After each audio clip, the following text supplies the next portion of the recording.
Hello friends, welcome to this channel. कल कल हम लोगों ने पढ़ा था कि अबाउट द पोर्टुगीज, कि पोर्टुगीज कैसे आए इंडिया में, क्या क्या किया, कहाँ कहाँ गए, कहाँ कहाँ फोर्ट्स बनाया, क्या क्या सोशो इकोनॉमिक कंडीशन रहा उनके टाइम पर, क्या क्या पॉलिटिकल कंडीशन रहा उनके टाइम पर।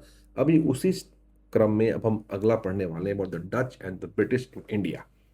अब डच क्या है? डच ऐसे लोग हैं जो लोग कि हॉलैंड के रहने वाले हैं। अब हॉलैंड क्या है? हॉलैंड को ही बोलते हैं नीदरलैंड्स। एस लगा हुआ है, नीदरलैंड्स। ठीक है, उनके देश का ही सा नाम है। अभी नीदरलैंड क्या है, कैसे है, ये अगर सिंपल सा याद करना चाहे तो साल 2003 क्रिकेट वर्ल्ड कप याद अगर होगा, इसमें इंडिया और नीदरलैंड का पहला मैच था और 200 समथिंग के कुछ स्कोर में इंडिया को उन लोगों ने ऑल आउट कर दिया था। हालांकि इंडिया ने वो मैच जीत गया, बट स्टिल एज ए एक न्यू टीम को लेकर के अगर इतना अच्छा परफॉर्म किया इंडिया, उस समय काफ़ी अच्छा टीम हुआ करता था। तो जब भी नीदरलैंड नाम सुनने में आता है तो फिर वही ध्यान में आता है, तो आप को रिलेट कर सकते हैं कि ये नीदरलैंड कौन सा देश है। ठीक है। अभी साल 1581 में, जैसा कि कल मैंने एक बताया था अपने वीडियो में, कि उस समय का स्पेन एक सुपर पावर हुआ करता था। तो स्पेन से विथ टाइम वहाँ का सरकार कमजोर, वहाँ का राजा कमजोर हुआ, तो एक देश वहाँ से बाहर आ गया। कई देश बाहर है, उसमें से एक का नाम था नीदरलैंड्स। अभी इनका क्या था, नीदरलैंड के लोगों को आप अगर आज भी उनका खाना देखेंगे तो वो बहुत ब्लैंक खाना खाते हैं, एकदम बहुत माइल्ड, कुछ भी स्पाइसेस नहीं। बहुत रेयरली कभी कुछ डाले तो डाले। उस समय और भी कम था। बट उस समय उन्हें एक बात उन्हें पता था कि जो स्पाइसेस हैं उससे तबीयत बहुत अच्छा रहता है। उसे स्पाइसेस अगर मीट में डाल देंगे तो उसे काफ़ी टाइम तक प्रिजर्व भी किया जा सकता है, क्योंकि उसमें तो फ्रिज भी नहीं था। तो इसी कारण से वो लोग, इंडोनेशिया के अराउंड में एक स्पाइस आइलैंड है, ये हमारा इंडिया हो गया, एक रफ फिगर। अगर आप यहाँ जाए अंडमान निकोबार, यहाँ पर मान के चले आप इंडोनेशिया, यहाँ जकार्ता। तो बताविया जकार्ता में इन्होंने अपना एक हेडक्वार्टर बनाया, सिर्फ इसलिए कि हमें ट्रेड करना है। किस में करना है? स्पाइसेस में करना है। अब सबसे पहला बात आता है कौन सा स्पाइस। तो ये इन लोगों का तीन स्पाइस बहुत ही फेवरेट था। हो सकता है एग्जाम में कभी ये चीज़ पूछ, लेकिन वो मेनली किस स्पाइसेस में ट्रेड करते थे। तो उसका नाम था नटमेग, NUTMEG। सेकेंड का नाम था मेस, MACE। और थर्ड का नाम था क्लोव। क्लोव तो हमें पता ही है, लौंग। बट ये भी हमें पता है नटमेग क्या होता है। हमारे यहाँ जो खाना होता है, एक स्पाइस होता है जायफल। जायफल को ही इंग्लिश में बोलते हैं नटमेग। मेस, ये भी हमने सुना है, इसका नाम है जावित्री। राइट। जावित्री भी हमारे खाने में यूज होता है। तो इनका ये मानना था डच लोगों का कि अगर हमें नटमेग, मेस और क्लोव, यानी जायफल, जावित्री और लौंग, अगर ये तीन हमें मिल जाए तो हमारा हेल्थ भी अच्छा रहेगा, हमारा मीट भी काफ़ी दिन तक रहेगा। तो इस कारण से नीदरलैंड में ये तीन चीज गोल्ड से भी ज़्यादा अहमियत हो गया। लोग बोले गोल्ड तो है, कहीं से भी ले लेंगे, बट रहेंगे तब तो गोल्ड का यूज़ होगा, गोल्ड पहनेंगे कहाँ जब रहेंगे ही नहीं तो इस कारण से इसका ट्रेड बहुत ज़्यादा बेनिफिट देना शुरू कर दिया। लोगों ने एक्सपीडिशन स्टार्ट किए कि अब हमें ये जहाँ ये कहीं से भी तो लेकर के आना है। जगह फाइंड आउट हुआ, वो था इंडोनेशिया। वहाँ से फिर इन्होंने अपना हेडक्वार्टर बनाया और यहाँ से वो बाहर भेजने लगे अपने देश में। ठीक है। अभी जब वो ये ट्रेड कर रहे थे, ऑब्वियसली बात है एक देश बगल में भी तो था, हमारा भारत। इन्हें यह पता था कि यहाँ पर भी पोर्टुगीज आए हैं, ये भी ट्रेड के लिए ही आए हैं। ये केरला, आज भी देखें तो Kerala rich for spices, black pepper, clove, ETC, बहुत सारे वहाँ पर स्पाइसेस, वो स्पाइस कैपिटल ऑफ इंडिया बोलते हैं केरला को। तो इनका भी मन हुआ कि क्यों ना हम भी जाए। बट वहाँ पर बात था कि अब ये साल जब था जब इन्होंने इस चीज़ का प्लानिंग किया, उस समय में ऑलरेडी एक और ईस्ट इंडिया कंपनी बन गया था, the British East India company. Portuguese limited रह गए थे, थोड़े से कोची में थे, थोड़े बहुत गोवा में थे, ये गोवा हो गया, ये कोची हो गया, थोड़े बहुत थे। बट एक और उभरता हुआ आ गया था, उसका नाम था ब्रिटिश ईस्ट इंडिया कंपनी। लेकिन फिर भी चूंकि इन्हें भी एक मोनोपोली दिया गया था, monopoly for trade, for war, for fortifying territories, तो भी 21 साल के लिए, साल 2000 1602 में। अब मोनोपोली जब मिल गया, इन्होंने सोचा कि अब तो भाई कुछ तो करना ही है। तो इन्होंने ये किया कि आराम से 2-3 साल अपना प्लानिंग वगैरह किया, आर्मी को बढ़ाया और 1605 ईस्वी में सोचा चलो सबसे पहले एक ऐसा जगह में जाते हैं जो थोड़ा नियर होगा। ये हो गया मसूलीपट्टनम। मसूलीपट्टनम में वो पहुंचे। मसूलीपट्टनम में इन्होंने अपना एक फैक्ट्री सेटअप किया। The first Dutch factory in India कहाँ पर है? मसूलीपट्टनम में है। साल क्या है? 1605 है। फिर इन्होंने सोचा कि चलो ऐसा करते हैं कि अब अंग्रेज लोग भी उसमें आ गए थे। अंग्रेज लोगों का भी फैक्ट्री था एक सूरत में। बोला कि चलो अब कुछ नहीं है, अब हम भी सूरत में एक फैक्ट्री खोलेंगे। खोल दिया इन्होंने भी। कहाँ पर खोला? 1616 में सूरत में first factory on the western coast. ये हमारा वेस्टर्न कोस्ट है, ये हमारा ईस्टर्न कोस्ट है। ईस्ट कोस्ट में तो इन्होंने खोल ही लिया था। कहाँ पर खोला था? मसूलीपट्टनम में खोला था। ठीक है, ये मसूलीपट्टनम है। इस ये थोड़ा मैप में कुछ इश्यूज है, इसको अब उतना नहीं आप गौर करेंगे। मसूलीपट्टनम में खोला, ईस्टर्न कोस्ट ऑफ इंडिया पे फर्स्ट फैक्ट्री। बट अगर एग्जाम में पूछे कि कहाँ पर डच ने अपना पहला फैक्ट्री खोला ऑन द वेस्टर्न कोस्ट, तो वो होगा आंसर सूरत। किस साल में खोला? 1616 में। 1616 ठीक है। फिर ये सोचे कि अब चलो अब धीरे धीरे और एक्सपेंड करते हैं। फिर ये किसका फॉलो करना स्टार्ट कर दिए? अब सोचे पोर्टुगीज तो गया हुआ है वहाँ पर, तो अंग्रेज लोग भी, ब्रिटिश लोग भी कहाँ है? तो बंगाल में है। चलो वहाँ ट्राई करते हैं। वहाँ भी इन लोगों ने अपना एक फैक्ट्री खोला। बंगाल में कहाँ खोला? तो चिंसुरा, एक थोड़ा एक एरिया है नियर अबाउट बंगाल के ही एरिया अराउंड द हुगली। तो चिंसुरा में भी उन्होंने अपना एक फैक्ट्री खोला। बट यहाँ पर फैक्ट्री के साथ साथ इन्होंने एक गुस्तावस नाम का एक फोर्ट भी खोला, एक किला। अब एग्जाम में पूछेगा गुस्तावस फोर्ट कहाँ पर है, किसने बनाया था? तो गुस्तावस फोर्ट बनाया था डच ने। डच कौन? जो नीदरलैंड के लोग हैं। कहाँ बनाया था? चिंसुरा में। चिंसुरा कहाँ हुआ? Near to Bengal, in Bengal, right. अब जब इन लोगों ने यहाँ तक अपना पूरा फॉर्म कर लिया, फिर सोचा कि अब चलो अब जो पोर्टुगीज का जो हार्टलैंड है वहाँ अटैक करते हैं। Kochi. Kochi rich for spices. इनका मकसद क्या था एक्सपेडिशन करने का? स्पाइसेस। लास्ट में सब जगह से करके इन्होंने कोच्चि पे अटैक किया। पोर्टुगीज तब तक बहुत कमज़ोर हो भी चुके थे और पोर्टुगीज को हराया एंड कोच्चि पे कंट्रोल हो गया। अब किनका? तो डच का। अब जब ये कोच्चि में इन्होंने बनाया तो एक फोर्ट बनाया, उसका नाम था, उसका उसका नाम था फोर्ट विलियम। अब ये बहुत कंफ्यूजिंग है क्योंकि फोर्ट विलियम तो अंग्रेजों ने ही बनाया था, ब्रिटिश ईस्ट इंडिया कंपनी ने भी बनाया था। कहाँ पर? कलकत्ता में। कलकत्ता में, ठीक है। अगर एग्जाम में क्वेश्चन पूछे फोर्ट विलियम किसने बनाया था, और ऑप्शन है सपोज 1 and 2, 2 and 3, इस तरह का ऑप्शन है, तो जहाँ पर ब्रिटिश होगा और जहाँ पर डच होगा तो answer will be British plus Dutch, right. अब इन्होंने भी अपना किलाबंदी सब कर लिया। साल साल था 1663। और अब तब तक 1663 एक ऐसा समय था जहां तक कि जब तक कि जो ब्रिटिश ईस्ट इंडिया कंपनी है उन्होंने अपना रूट्स ऑलमोस्ट पूरा ही भारत पर फैला लिया था।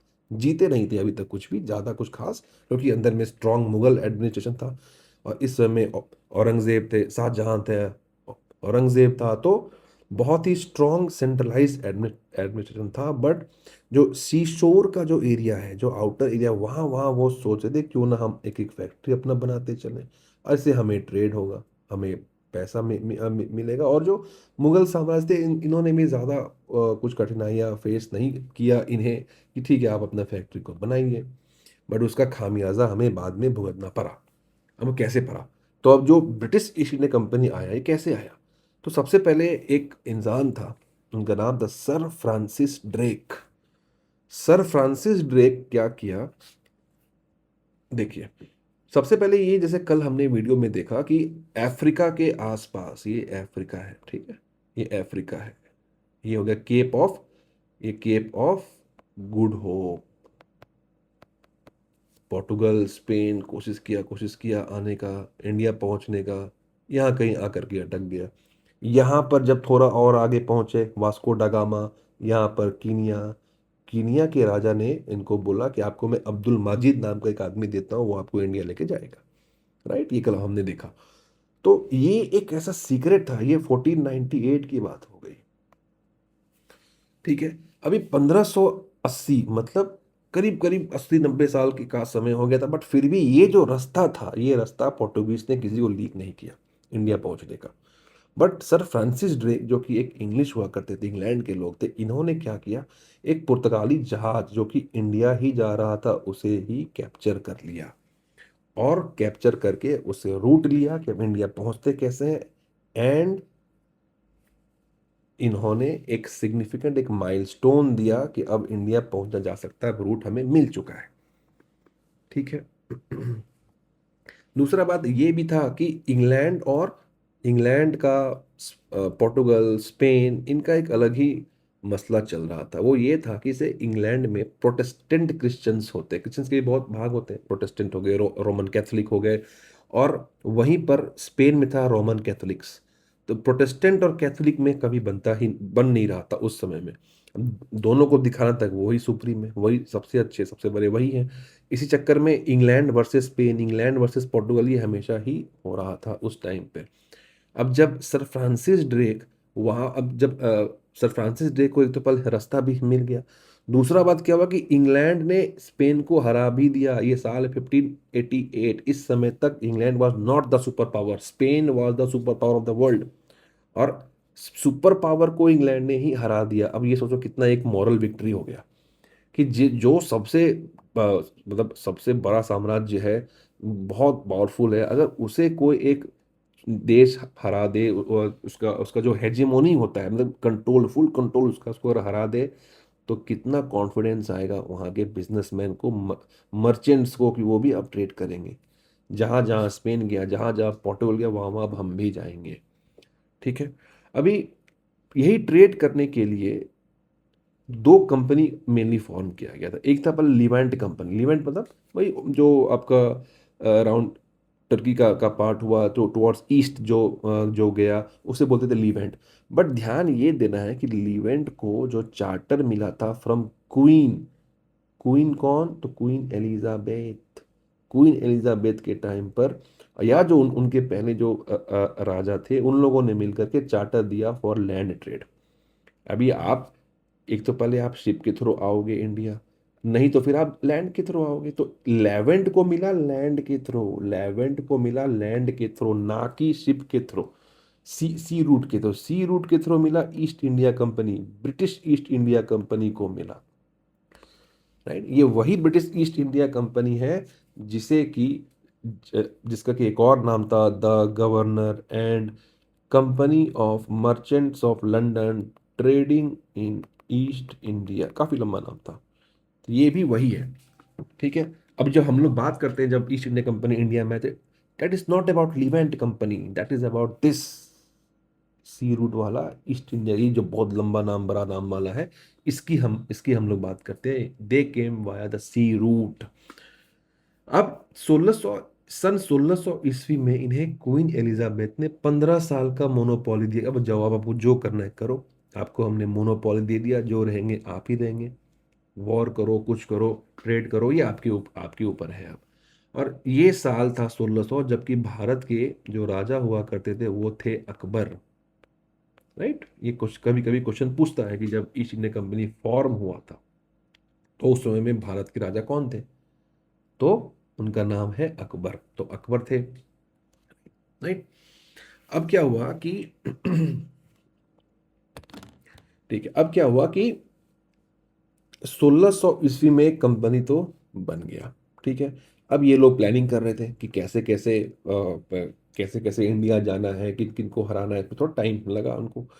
सन 1609 में हेक्टर शिप के थ्रू इंग्लैंड के कैप्टन कैप्टन विलियम हॉकिंस आए, और उस समय तक राजा बन गए थे जहांगीर।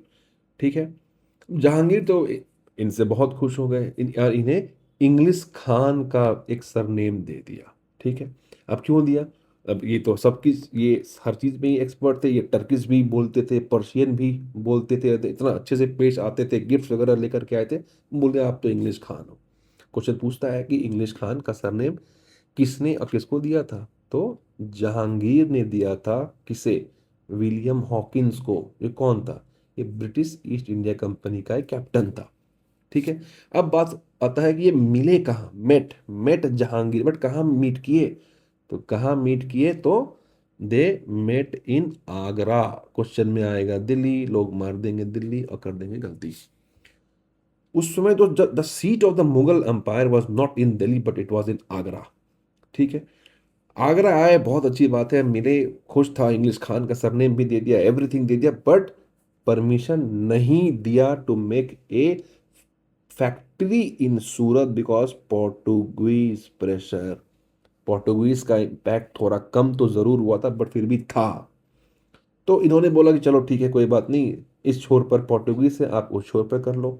ये चले गए मसूलीपट्टनम, 1611 में एक टेम्पोररी फैक्ट्री बनाया। यहाँ पर लोग अक्सर कंफ्यूज करते हैं। वी ऑल नो कि इंग्लैंड ने अपना पहला इंग्लिश ईस्ट इंडिया कंपनी ने अपना पहला फैक्ट्री सन 1613 में बनाया सूरत में। But people here get confuse कि एक ये हो गया आपका परमानेंट फैक्ट्री, एक टेम्पररी फैक्ट्री भी बनाया था उन लोगों ने, कहाँ पर, तो वो था मसूलीपट्टनम में।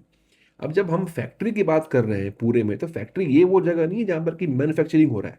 फैक्ट्री उन लोग का होता था कि एक ऐसा जगह, एक ऐसा ऑफिस जहाँ पर कि वो सामान को ला रहे हैं, यहाँ से वो सामान को वापस कहीं पर भेज रहे हैं, एक ऐसा जगह जहाँ पर कि सभी सामान वगैरह रखे रहते थे, पैसे वैसे का काम होता था। इसी ये लोग बोलते थे फैक्ट्री, राइट। तो टेम्पररी फैक्ट्री इंग्लैंड ने सबसे पहले कहाँ बनाया, मसूलीपट्टनम में बनाया। कब बनाया, 1611 ईस्वी में बनाया। 1613 ईस्वी में परमानेंट फैक्ट्री बनाया। कहाँ पर बनाया, तो सूरत में बनाया। ठीक है। अब देखिए, 1611 और 1613 के बीच में एक बहुत बड़ा इशू है। हमने ऊपर एक देखा था कि पोर्टुगीज का इम्पैक्ट खत्म नहीं हुआ था अभी भी। कल भी हमने देखा कैसे कोचीन हो गया, गोवा हो गया, सूरत हो गया, दीव हो गया, मुंबई हो गया, वेस्टर्न कोस्ट पे बहुत ज़्यादा इम्पैक्ट था पोर्टुगीज का। तो पोर्टुगीज वहां पर भी थे और इन्होंने रेसिस्ट किया, बोला कि नहीं बनने देंगे। ठीक है। ये जो जब जहांगीर ने साइड किया कि ठीक है, पोर्टुगीज लोगों का बहुत प्रेशर है, हम आपको नहीं बनाने देंगे, तो इन लोगों ने एक बैटल कर दिया, इसका नाम था बैटल ऑफ स्वाली। 1612, 1600, देखो 1609 में वो मिलने गया। ठीक है। जहांगीर से परमिशन मांगा, मना कर दिया। मजबूरी में 1611 में फिलहाल अपना एक फैक्ट्री बना दिया।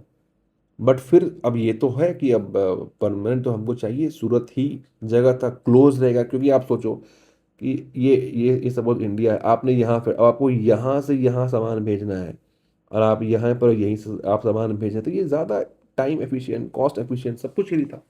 तो इन लोगों ने बोला कि नहीं यार, फैक्ट्री तो बनाएंगे सूरत में ही, राइट। इसके लिए बैटल ऑफ स्वाली किया 1612 ईस्वी में। यहाँ पर एक थे इनके जनरल थॉमस बेस्ट।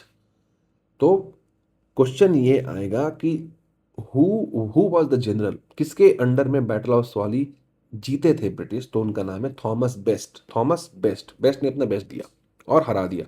ठीक है। कहाँ पर किए थे, स्वाली।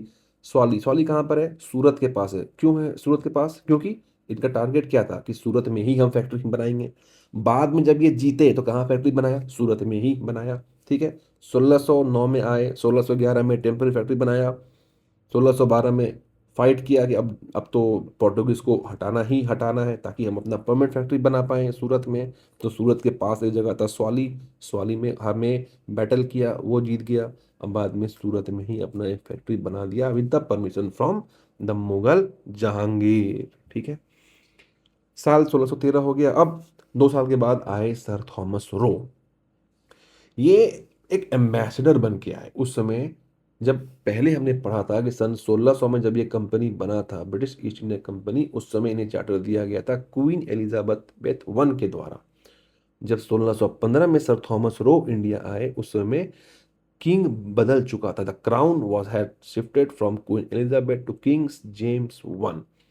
तो किंग जेम्स वन ने के ऑर्डर से ये आए, और ये 3.5 साल तक जहांगीर के कोर्ट में रहे, राइट। ये भी एक थे, ये भी थे, ये एक्सपर्ट थे, ये बहुत कुछ के एक्सपर्ट थे, इवन ये एक डॉक्टर भी थे। ठीक है। इन्हें ये हर चीज़ में अपने आप को एक्सपर्ट मानते थे। और इन्होंने क्या किया कि 3 जगह में ज़बरदस्ती रिक्वेस्ट कर करके आगरा, अहमदाबाद और बरोच में भी फैक्ट्री बनाने का परमिशन ले लिया विथ द ट्रेड कंसेशन। ठीक है। अभी ये हुआ कि अब आगरा कहाँ पर है, तो ये हमारे उत्तर प्रदेश में है। अहमदाबाद कहाँ है, तो ये गुजरात में है। बरोच कहाँ है, ये भी गुजरात में है। ठीक है। तो यहाँ पर इन्होंने परमिशन ले लिया। हम्म। अब आ जाता है कि जब फैक्ट्री बनना स्टार्ट हो गया तो इनका काम भी बहुत अच्छे से स्टार्ट हो गया।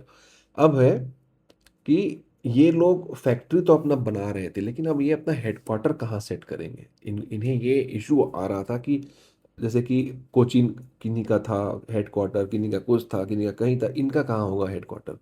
इन्होंने ये सोचा कि क्यों ना हम भी अपना हेडक्वार्टर बनाएंगे एट अराउंड चेन्नई। चेन्नई में क्या था कि ये पहले जो भी अगर रहा सहा पोर्टुगल का इन्फ्लुएंस था, प्लस डच, हालांकि डच को तो हरा दिया था बट फिर भी मे भी ये लोग इम्पैक्ट कर सकते थे, तो एक अलग जगह इन्होंने चुना। उसका नाम था चेन्नई, जो मद्रास था। वहाँ पर इन्होंने एक किला बनाया, फोर्ट सेंट जॉर्ज। ठीक है, on the Coromandel coast. Coromandel coast कहाँ है, अलोंग तमिलनाडु। ठीक है। और यही जो फोर्ट सेंट जॉर्ज हुआ, ये became the headquarters of the British East India Company in India. Question होगा, headquarters of British in India, British East India Company India, option होगा Surat. Surat will be the wrong answer.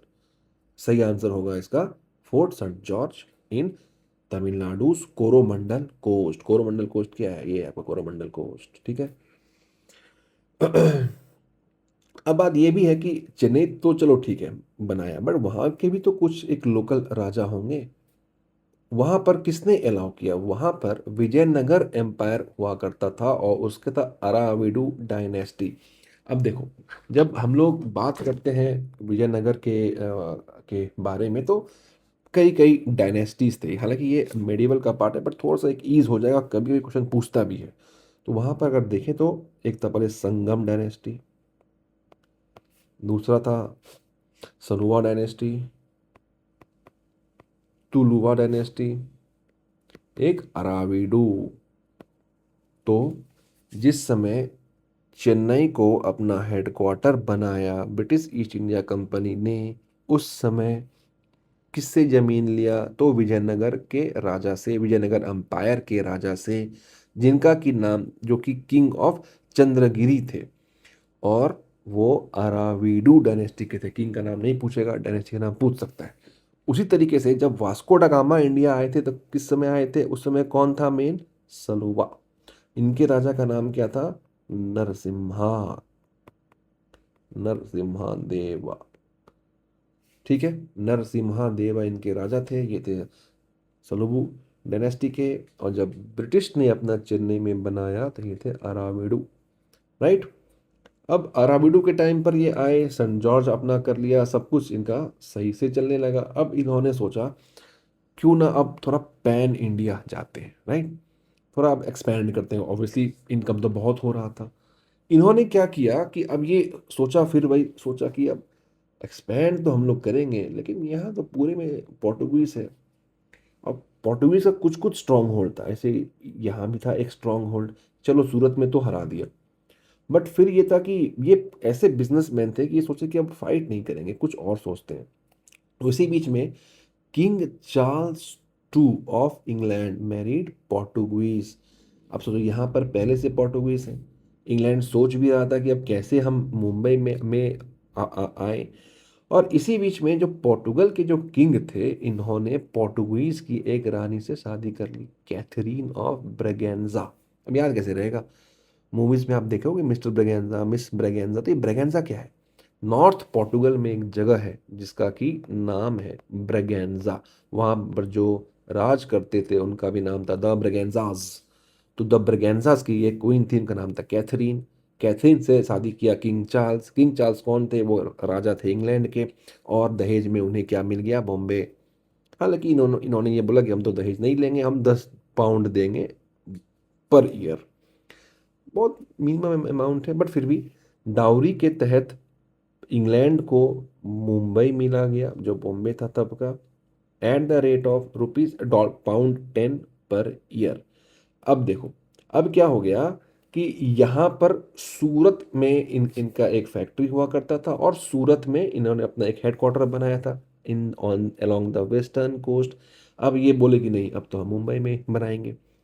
तो फिर इन्होंने after the marriage British East India company ने सूरत से हटाकर मुंबई को अपना हेडक्वार्टर बना दिया। राइट, कब हुआ? साल 1687। अब देखो, चेन्नई तो इनके पास आ ही गया, मतलब मद्रास इनके पास आ गया, इनके पास बॉम्बे भी आ गए। अब क्या बचा? अब इनका बचा ऊपर की तरफ। मेनलैंड में तो वो नहीं आ सकते थे, क्योंकि वहाँ जान लें कि वहाँ तो जो बहुत स्टेबल, बहुत ही पावरफुल मुगल एम्पायर है, वहाँ वो नहीं आए। लेकिन साइड साइड से जो कोस्टल एरियाज है वहाँ उन्होंने कंटिन्यूड कोशिश किया, और ये सक्सेसफुल भी हुए कई जगहों में।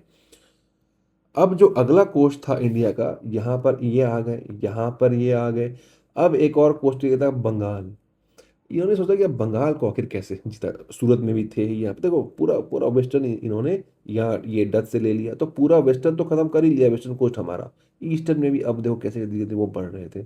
अब वो आ गए बंगाल तक।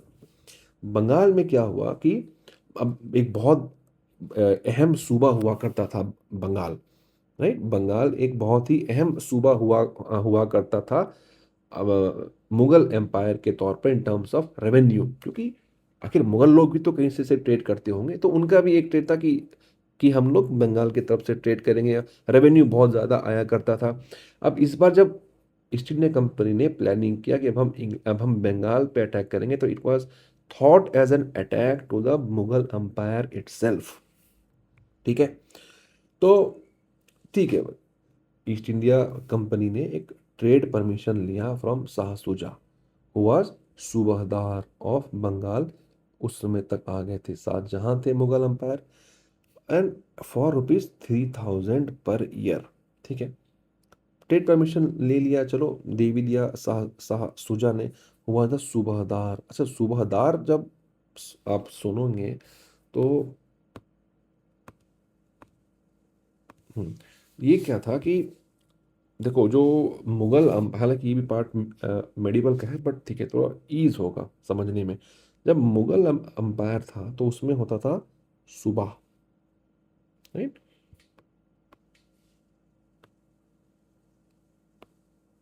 इसको हम लोग सूबा भी हम लोग बोल सकते हैं। तो सूबा होता था, इसका नाम था प्रोविंस।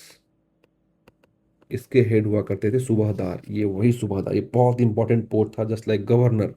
अभी का जो गवर्नर है आप समझ सकते हैं, ये बहुत पावरफुल पोस्ट था ऑफ सूबादार, एंड सूबा ही था जहाँ से कि हर प्रोविंस से कुछ अमाउंट ऑफ टैक्स आया करता था मुगल एम्पायर को। इसके नीचे आता था, उसका नाम था सरकार। ठीक है, तो कई सरकार से मिल करके एक सूबा बना, और कई सूबा से बनकर मुगलिया सल्तनत बना। सरकार का हेड, सरकार को क्या ऐसे बोल सकते हैं, डिस्ट्रिक्ट। आज आप देखिए, आज आपको एक प्रोविंस है, सपोज उत्तर प्रदेश एक स्टेट है, इसका एक ये डिस्ट्रिक्ट है। आप ये मान के चलिए, ये सपोज ये कानपुर है, राइट। इसको समझने के लिए, अभी इसका हेड कौन था? वो था फौजदार। इसका हेड सूबहदार। सूबेदार अलग है, सूबहदार अलग है। ठीक है, अब सरकार के नीचे में आता था परगना। परगना आप लोग सुने होंगे, संथाल परगना। परगना को ही बोलते थे महल। महल भी आप लोग सुने होंगे, जंगल महल। इसके नीचे में आता था ग्राम। ये हो गया कई विलेजेस का झुंड। ये हो गया एक विलेज। इसका हेड होता था मुकद्दम।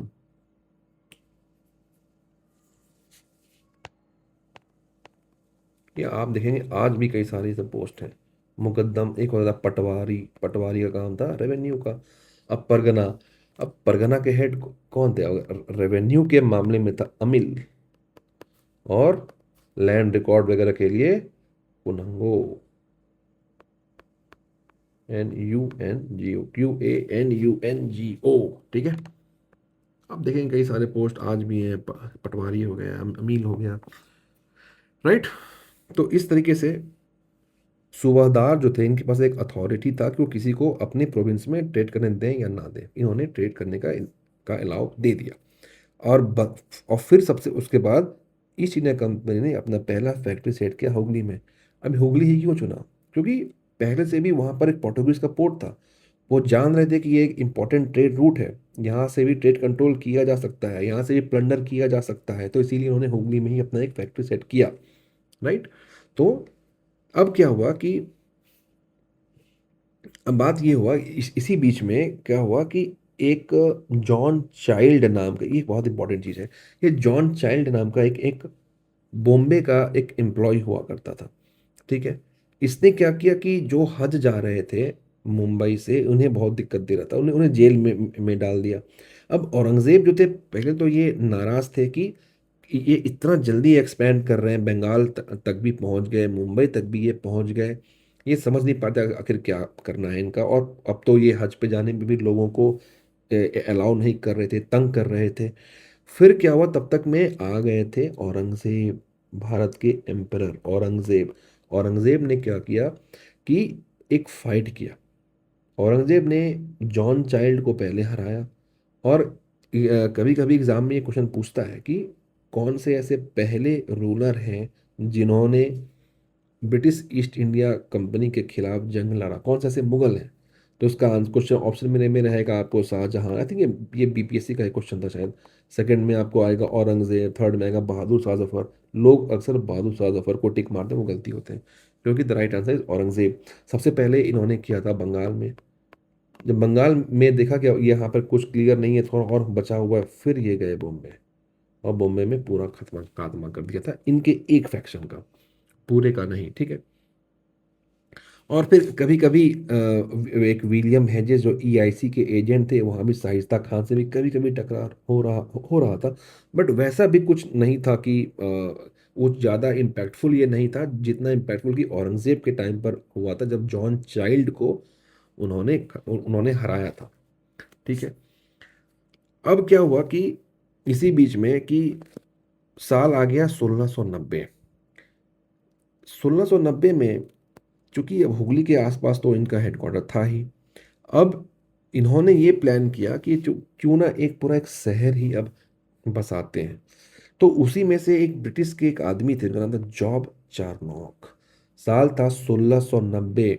इन्होंने एक ट्रीटी किया शाइस्ता खान पे कि ठीक है, आप ही सूबादार हैं, आप ही गवर्नर हैं, कोई बात नहीं, हम बस एक शहर बनाना चाह रहे हैं ताकि हमारे लोग, हमारे जो फैक्ट्री के वर्कर्स हैं वो लोग रह पाए, और होगा तो आपका ही, हम आपको इसके पैसे भी आपको देंगे। खरीद लिया गया 1200 रुपये में। तो तीन ऐसे गांव थे, सतानुती, गोविंदपुर, कलिकता। यही तीन को बना करके बन गया कलकत्ता। जो आज का कलकत्ता है वो बाई जॉब चारनॉक के द्वारा बनाया गया था साल 1690 में। कौन कौन से गांव को लिया गया था? सतानुती, गोविंदपुर और कालीकाता। राइट। और फिर इसके बाद फोर्ट विलियम बनाया। ये वही फोर्ट विलियम है जो कि पहले मैंने बताया था, कोच्चि में जो बनाया गया था बाय डच। फोर्ट विलियम बनाया और इसके चार्ल्स आयर बन गए first president of the Calcutta presidency.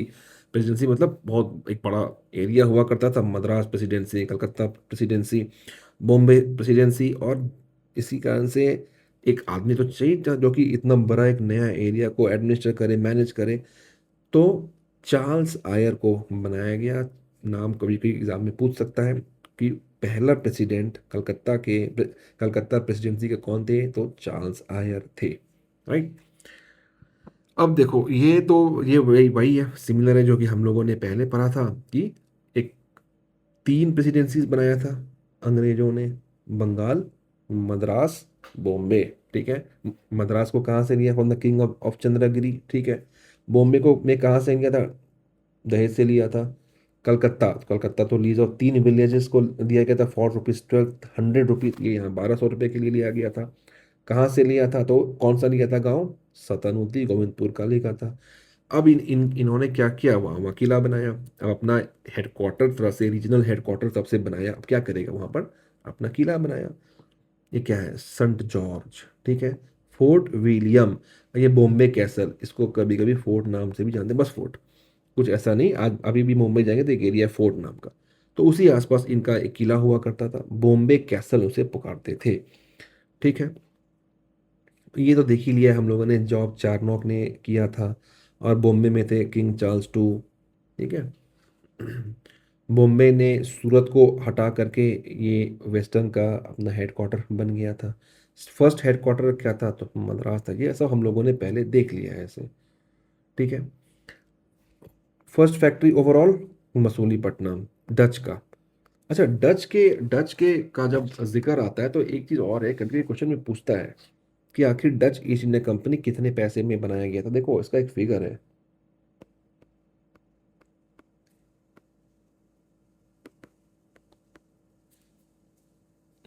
65 lakh guilders. Gilder क्या है? करेंसी, एक तरह का करेंसी था उस टाइम का। ये अभी का इक्विवेलेंट क्या है? US डॉलर 400 से 600 मिलियन। मिलियन ये अभी का इक्विवेलेंट सोचो। 500 600 मिलियन US डॉलर मिला करके गिल्डर ने उस टाइम पर एक ईस्ट इंडिया कंपनी को बनाया था जो कि डच का था, राइट। पहला फैक्ट्री कहाँ बनाया था जो हम लोगों ने देखा पहले? मसूलीपट्टनम। कहाँ पर है ये? आंध्र प्रदेश। सेकंड कहाँ पर बनाया था? सूरत में। सूरत ये कौन सा था? ये पहला था वेस्टर्न कोर्ट। ठीक है। और उसके बाद फिर उन्होंने बंगाल में बनाया था ब्रिटिश ईस्ट इंडिया कंपनी। हम लोग ने देखा मसूलीपट्टनम पट्टनम में बनाया। कौन सा बनाया? टेम्पररी बनाया। परमानेंट कहाँ बनाया? सूरत में बनाया। बंगाल में कहाँ बनाया? हुगली में बनाया। क्यों बनाया? पहले वहाँ पर पोर्टुगीज में थे, इन्हें पता था कि वहाँ पर चौक पॉइंट है, यहाँ पर कंट्रोल कर सकते हैं, ट्रेड के लिए अच्छा होगा। ये भी पहले एक्सप्लेन किया जा चुका है, राइट। ये भी सेम है कि examiners frequently test the British intermediate always differentiate between 1611 का टेम्पररी फैक्ट्री एट मसूलीपट्टनम और 1613 का permanent factory at Surat after the battle of Swally in 1612। देख चुका है हम लोगों ने पहले ही, राइट। अब देखो ये भी हम लोगों ने देखा पहले। Houtman, right. हाउटमैन ये हमने देखा था कि इनके अंडर में डच का एक फर्स्ट पोजीशन हुआ कि ईस्ट के जो ग्रांट किया परमिशन डच को ईस्ट की तरफ ईस्ट इंडीज आने के लिए, किसने किया? हाउटमैन ने किया। कौन थे ये? डच गवर्नमेंट के ये हेड थे। फिर आया कौन? सर कैप्टन विलियम हॉकिंस कब आए? 1609 में आए। शिप का नाम क्या था? हेक्टर था। बहुत सारा भाषा आता था। 400 गांव का इन्हें मनसब भी दे दिया गया, इतना खुश हो करके। ठीक है। फिर आए कौन? Sir Thomas Roe. कब आए? 1615 में आए। किसके एम्बेसडर थे? किंग जेम्स वन के थे। कब तक रहे? 3.5 साल रहे। आगरा अहमदाबाद ब्रोच में इन्होंने ट्रेड के लिए परमिशन ले लिया। फिर हम लोगों ने देखा जॉब चारनॉक आए। जॉब चारनॉक ने क्या किया? कलकत्ता का फाउंडेशन रखा, राइट। तो यही है। और इसमें क्या है कि मतलब बार बार रिवाइज करना होता है, बार बार, क्योंकि बहुत फैक्ट्स हैं, नेम्स हैं। तो एक बार दो बार कोई सुनेगा, किसी के भी तो सुनेगा तो याद तो हो ही जाएगा। तो बस एक इवेंट्स है, इतना ज़्यादा कंसेप्ट नहीं है, बस समझना है, सुनना है बार बार, राइट। अच्छा ये, हाँ एक बात और ये है कि जब दहेज मिला था इनको, कहाँ गया?